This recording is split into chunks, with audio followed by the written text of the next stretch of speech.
This is the brief on the Israeli shekel's exchange rate policy. So, the shekel has gotten incredibly strong lately, hitting around 3.10 to the dollar, a level we haven't seen in nearly 20 years. And it's making people wonder if the current floating policy is actually hurting the economy more than it's helping. First, this isn't just some random market fluke. The currency's strength is structural. You've got massive foreign capital pouring into high-tech and a big surplus because Israel is exporting more than it's importing. The problem is, in a totally free market, this kind of pressure makes Israeli goods too expensive abroad, which really hurts local industry. Second, the proposed solution is something called an exchange rate band. Just think of it like putting guardrails on the currency. The Bank of Israel would set a clear floor of 3.05 and a ceiling of 3.90. Inside that band, the market is free to do its thing. But if the rate hits those edges, the bank steps in. And finally, a defined band like this has three huge benefits. It provides legitimacy because the rules are clear and it prevents accusations of manipulation. It also gives exporters certainty so they can actually make long-term plans. And it helps manage expectations because traders will naturally aim for the middle, stabilizing the currency without the bank having to constantly intervene. Look, adopting a currency band isn't about going backward. It's about adapting policy to a new reality of deep foreign investment and a structurally strong currency. This is the brief on the economic impact of currency appreciation. Okay, so let's talk about what a small, open economy really is. A good way to think about it is through the wine market. If you're a local winemaker, the price you can sell for isn't just set by your neighbors. Nope, it's the world price multiplied by the exchange rate. And that means, a currency shift halfway across the globe can hit your wallet directly.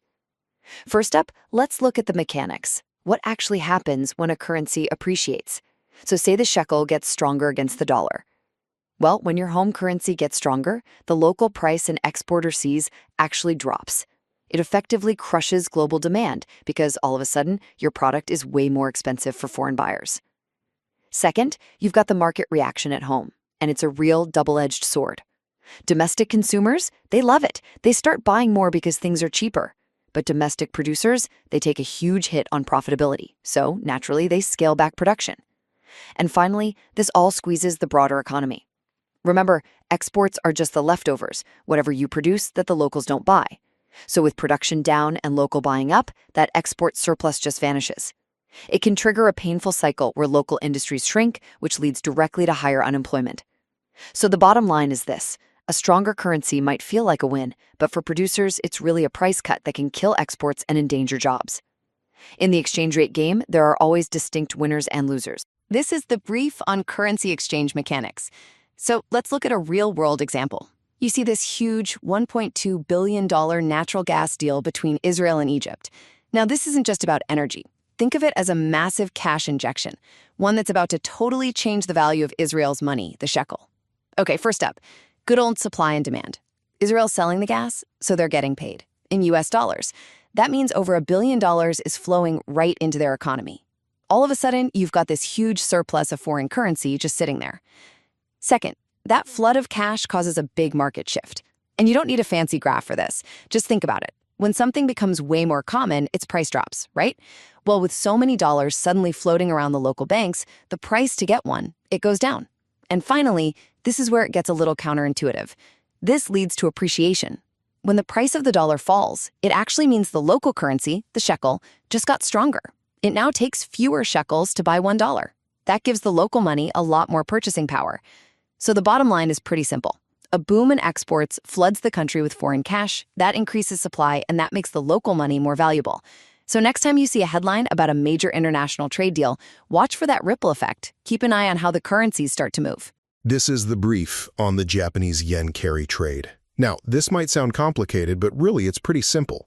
You've got investors borrowing super cheap money in Japan to go invest in high-growth assets here in the US. This isn't some niche thing either. This massive flow of hot money is actually fueling our current market rally. First up, the math is just incredibly tempting. I mean, you can borrow in yen for only about 0.75% interest. Then you turn around and invest that in the US, where you could get, say, 4.2% on treasury bonds, or even an average of 11% on the S&P 500. Investors just pocket the difference. Second, let's talk about the sheer scale of this thing. Because the math is so good, we're talking about an estimated $500 billion, with a B, flowing into the U.S. from these loans. And a lot of that cash is going straight into major tech stocks like Nvidia, Amazon, and Google. But third, there's a really big risk here, sort of a honey trap. It all hinges on the exchange rate. Look, if the yen weakens, investors win twice. But if the yen suddenly strengthens, the whole trade can collapse. They'd have to pay back their loans with more expensive yen, wiping out profits and maybe even triggering panic selling. So, the bottom line is pretty clear. This trade is a huge profit engine as long as the yen stays weak. But a sudden spike could instantly reverse that massive flow of cash. All right, let's talk about a financial strategy that's become this enormous force in the global markets. It's called the yen carry trade. And you can think of it like a financial honeypot. It looks incredibly sweet on the surface, but there's a really dangerous trap hidden inside. So let's dive in. You know, the whole idea really just boils down to this one simple, really powerful question. I mean, when you see the numbers, it seems like a total no-brainer, right? You borrow money where it's super cheap, and you go invest it somewhere it can earn you a whole lot more. So why isn't everybody doing this? Well, as we're about to find out, a lot of people are. And it really does all start with the math. The numbers behind this are just so insanely tempting, and that's what's made it one of the most popular trades on the entire planet. Okay, just take a look at these numbers. It's kind of wild. In Japan, you can borrow money for less than 1%. Practically free, right? So what do you do with that cash? Well, you could play it pretty safe and put it in a US government bond and get a return of over 4%. Or, hey, if you're feeling a bit more adventurous, you could throw it into the S&P 500, which has been averaging around 11% a year for the last decade. Either way you slice it, that huge gap between what you pay to borrow and what you earn, that's your profit. And look, this is not some small niche strategy for a handful of slick traders. That tempting math has basically opened the floodgates for a torrent of capital just pouring out of Japan and straight into US markets. The scale of this it's just staggering. Some estimates are putting the number at over $500 billion. All of it financed with cheap yen loans, all of it now invested in the United States. This isn't just a little stream of money, folks. This is a tidal wave, and it has the power to lift markets, sure, but it also has the power to crash them. And there's a name for this kind of cash. Economists call it hot money. Basically, think of it as capital that moves fast, has no loyalty, and is always chasing the biggest and quickest returns anywhere in the world. And right now, Japan is the #1 source of this hot money, and the US market is the #1 destination. So you might be wondering, where does $500 billion even go? Well, a huge chunk of it flows directly into the stock market. It helps fuel those incredible rallies that we've all been watching in some of the world's biggest companies. This is exactly how a financial strategy that starts in Tokyo can have a direct, massive impact on the stock prices of companies you know, like Nvidia, Amazon, and Google. But here it is. Here's the catch. This is where that honeypot we talked about reveals its trap. The entire strategy, this whole $500 billion bet, is resting on a razor's edge. And that edge is the currency market. And this is the absolute key takeaway. It doesn't matter one bit how big that interest rate gap is if the exchange rate moves against you. Your profit, or your catastrophic loss, is ultimately decided by the tiny fluctuations between the Japanese yen and the US dollar. Okay, let's break this down. It's a two-sided coin. On one side, as long as the yen keeps getting weaker compared to the dollar, you are golden. You're making money from the interest rate difference, and your loan is getting cheaper to pay back in dollar terms. It's a fantastic double win. But if that coin flips and the yen starts to get stronger, well, that's when the nightmare begins. All of a sudden, every dollar you've made buys you fewer and fewer yen, your loan just gets more and more expensive to pay back. And when the yen strengthens, it can happen really, really fast. And that's exactly when that trap slams shut.